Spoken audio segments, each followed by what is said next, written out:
Bonjour à tous et bienvenue dans cette nouvelle vidéo de matières premières et fondamentaux du 22 avril. Aujourd'hui, nous allons nous intéresser à deux matières premières énergétiques qui sont au cœur des problématiques actuelles, à savoir le pétrole et le gaz naturel. Enfin, nous nous intéresserons à deux matières premières agricoles que sont le blé et le café. On va tout de suite s'attaquer au pétrole, dont on dispose de faibles données sur les importations de la Chine et de l'Inde au cours des dernières semaines. La Chine et l'Inde qui importaient énormément en provenance de la Russie. Par ailleurs, il faut savoir que le plus grand champ pétrolier de Libye, Charara, a été fermé en raison de problèmes politiques, en raison de manifestations contre le Premier ministre libyen. Les manifestants ont également forcé deux ports libyens à arrêter le chargement. La production de brut a été interrompue dans le champ pétrolier libyen d'El Fil. La Libye a d'ailleurs déclaré que 535 000 barils par jour de production de brut avaient été interrompus en raison de la fermeture des champs pétroliers. La Chine a connu une baisse massive du traitement du pétrole dans les raffineries. La capacité utilisée dans ces raffineries privées, notamment dans la région de Shandong, a chuté à environ 50%. C'est le niveau de puissance qui a été vu pour la dernière fois en 2016, c'est-à-dire en période hors pandémique. Même en novembre, les raffineries fonctionnaient à 70% de la capacité disponible. Ces calculs ne tiennent toutefois pas compte des raffineries d'État qui disposent également d'énormes capacités de traitement. Néanmoins, il faut savoir que les raffineries privées montrent une réelle demande de carburant. Le prix du pétrole brut reste à un niveau extrêmement élevé, ce qui montre que le marché est toujours en proie à des préoccupations entre une baisse de l'offre de la Russie et les problèmes d'approvisionnement de la Chine, ainsi que de la libération des réserves stratégiques, des réserves des États-Unis et des pays de l'Agence internationale de l'énergie. À plus long terme, cependant, les problèmes de la demande chinoise pourraient être d'une importance capitale, de sorte que les perspectives de prix pour l'automne pourraient conduire à un repli des prix. JP Morgan souligne que si l'Union européenne interdit immédiatement le pétrole russe, c'est-à-dire met en place un embargo, les prix grimperont à 185 $ le baril. Il faut savoir que le niveau de 100 à 165 $ le baril, la demande devrait être détruite au niveau mondial, ce qui couvrira les pertes des exportations russes. Les pays développés, en revanche, peuvent supporter des hausses de prix de l'ordre de 200 à 220 $ par baril. On a un graphique ici qui nous montre que l'utilisation des raffineries privées dans la région chinoise de Shandong, dont on a dit que le niveau était tombé à seulement 50%, à ce niveau ici, donc qui correspond à des niveaux plus faibles que ce qu'on a pu observer auparavant, ce qui montre les éventuels problèmes de demande en Chine dus à la pandémie. En revanche, la production dans la région de Shanghai, qui est le plus grand centre industriel du pays, revient progressivement à la normale. Graphiquement, on voit que le pétrole en données journalières évolue au sein d'un range après avoir atteint des sommets en mars 2022 à 131 $ le baril. Aujourd'hui, le pétrole évolue un peu de manière mitigée puisque on l'a redit tout à l'heure, le pétrole est soumis à des préoccupations d'embargo russe potentiel qui pourrait être mis en place par les pays développés et la libération stratégique des États-Unis et des pays de l'Agence internationale de l'énergie. On remarque en plus que le RSI évolue tout proche de sa zone de neutralité, ce qui pourrait signifier, ce qui montre déjà d'une première part, c'est que le pétrole n'a pas de tendance vraiment claire, puisque sinon le RSI évoluerait clairement plutôt au-dessus de la zone de neutralité ou bien en dessous, ce qui nous donnerait des perspectives haussières ou à la baisse. En données 4 heures, le pétrole, on le voit très bien, évolue également de manière mitigée, il évolue de manière latérale. Toutefois, là, il vient de se heurter au nuage Ichimoku, où coïncide le support à 106 $ par baril. Et donc, la cassure du nuage pourrait nous montrer un mouvement baissier plus important, mais toutefois, on pourrait imaginer que les prix pourraient également rebondir sur le nuage et donc entamer un mouvement haussier. Également en données 4 heures, le RSI évolue proche de sa zone de neutralité, ce qui confirme qu'il n'y a pas de tendance claire aujourd'hui sur le pétrole. Passons maintenant au gaz naturel. La Russie a encore souligné qu'il était encore temps de payer le gaz en rouble. Toutefois, le marché craint que la Russie n'interrompe les transferts de gaz vers les pays de l'Union européenne, c'est-à-dire les pays inamicaux qui ont infligé des sanctions à la Russie, s'ils ne décident pas de payer le gaz en rouble. Et on constate une très forte augmentation des prix du gaz sur le marché américain. Le prix du gaz a atteint son plus haut niveau depuis 14 ans.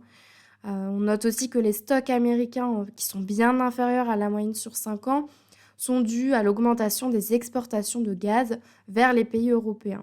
Je rappelle que les États-Unis ont signé un accord avec l'Union européenne pour fournir le vieux continent en gaz naturel liquéfié. Si les livraisons de la Russie aux pays de l'Union européenne sont arrêtées, les prix du gaz aux États-Unis pourraient atteindre des niveaux jamais enregistrés depuis 2008, à l'époque où les États-Unis étaient encore importateurs nets de gaz. En Europe, les stocks de gaz augmentent mais restent toutefois bien inférieurs à la moyenne sur 5 ans en termes de capacité de stockage. Donc, les stocks de gaz américains, on le voit, sont toujours inférieurs à la moyenne sur 5 ans, qui se situe ici. Les stocks de gaz sont à ce niveau-ci, autour des 1397, ce qui est lié à l'augmentation des exportations de gaz naturel liquéfié vers l'Europe.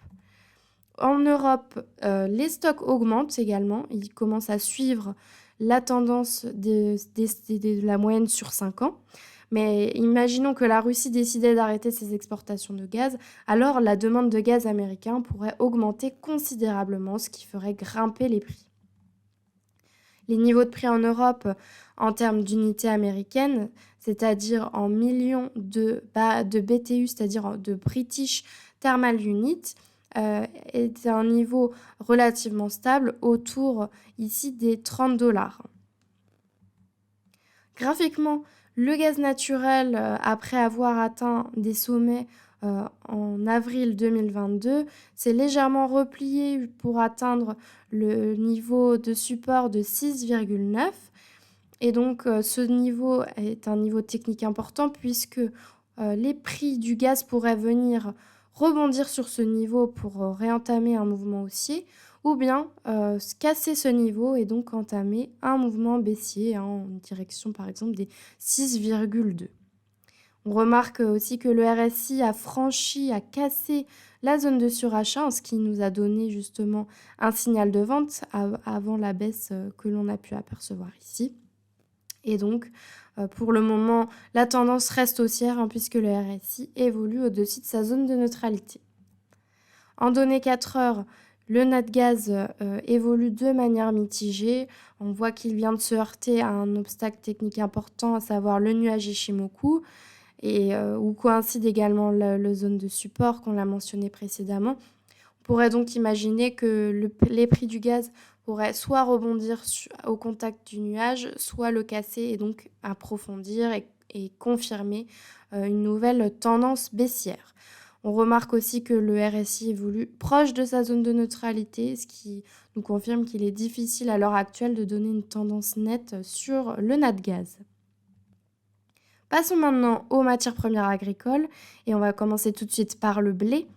La qualité de la récolte de blé d'hiver est revenue à 30%, ce qui correspond à la part de la récolte d'excellente qualité. La qualité du blé inquiète aujourd'hui bon nombre d'analystes, puisqu'ils font craindre, la qualité du blé fait craindre un risque de pénurie de blé et donc une crise alimentaire mondiale. Et cette qualité du blé pourrait être faible en raison des basses températures récentes. Le prix du blé a dépassé les 1115 cents la livre et menace donc d'effacer la correction récente. Le blé est fortement corrélé au prix du pétrole et donc une hausse des prix du blé est possible si le pétrole revient à un niveau de 120 à 130 $ le baril.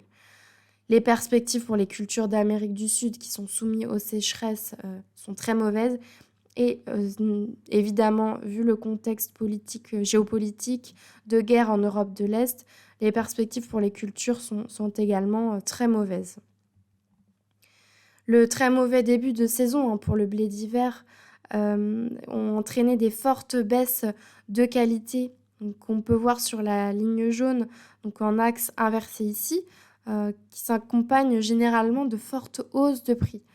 Toutefois, la hausse actuelle, la ligne blanche ici des prix, est davantage liée à des facteurs géopolitiques en Europe de l'Est qu'aux conditions météorologiques que j'ai dit, qui sont très mauvaises aujourd'hui, ou à la qualité des récoltes.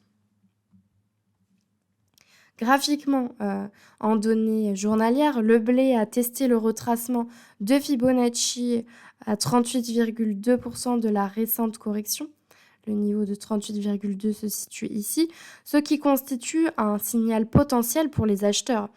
D'autre part, le rallye sur le marché du pétrole s'est atténué récemment, comme on l'a vu précédemment. En données 4 heures, le blé évolue de manière mitigée. Toutefois, on voit qu'après avoir été en contact avec le retracement de Fibonacci à 38,2%, les prix du blé se sont repliés à son contact en direction du prochain niveau de retracement de Fibonacci, à savoir celui de 23,6%. Le RSI évolue en dessous de sa zone de neutralité, ce qui signifie que les vendeurs ont l'avantage sur le marché du blé. Passons maintenant au café. Le café qui est corrélé au réal brésilien et le réal brésilien qui continue de se renforcer dans un contexte où les stocks de café commencent à diminuer et à se situer à des niveaux extrêmement bas. Le nombre de positions spéculatives à l'achat sur le marché du café commence à rebondir et les tendances saisonnières montrent que le café progresse le plus dans les saisons comme l'été et l'automne. La pandémie en Chine pourrait à nouveau perturber la logistique mondiale, ce qui pourrait réduire considérablement la disponibilité des matières premières qui ne sont pas considérées comme essentielles, et c'est le cas du café. Les stocks de café commencent à diminuer. On le voit ici, se situe à un niveau de 1,08 million et reste à des niveaux extrêmement bas. Graphiquement, en données hebdomadaires, le café a défendu un support important qui est dans la zone des 210 à 220 cents par livre, qui se situe dans cette zone. Et donc, le positionnement spéculatif net sur les marchés à terme augmente après une brève baisse. En données journalières, le café s'est légèrement redressé au contact du retracement de Fibonacci et se dirige vers la zone de résistance à 230. On remarque que le RSI s'apprête à franchir la zone de neutralité, ce qui signifie, et qui viendrait donc nous confirmer, qu'il y a un mouvement haussier sur les prix du café. Et un mouvement haussier qui pourrait donc être confirmé par les fondamentaux qui nous donnent un niveau de stock qui commence à faiblir. C'est ainsi que s'achève notre analyse fondamentale hebdomadaire des fondamentaux, des matières premières, Je vous remercie pour votre écoute et je vous dis à la semaine prochaine pour une nouvelle vidéo. En attendant, je vous souhaite une excellente journée et un très bon week-end. Merci.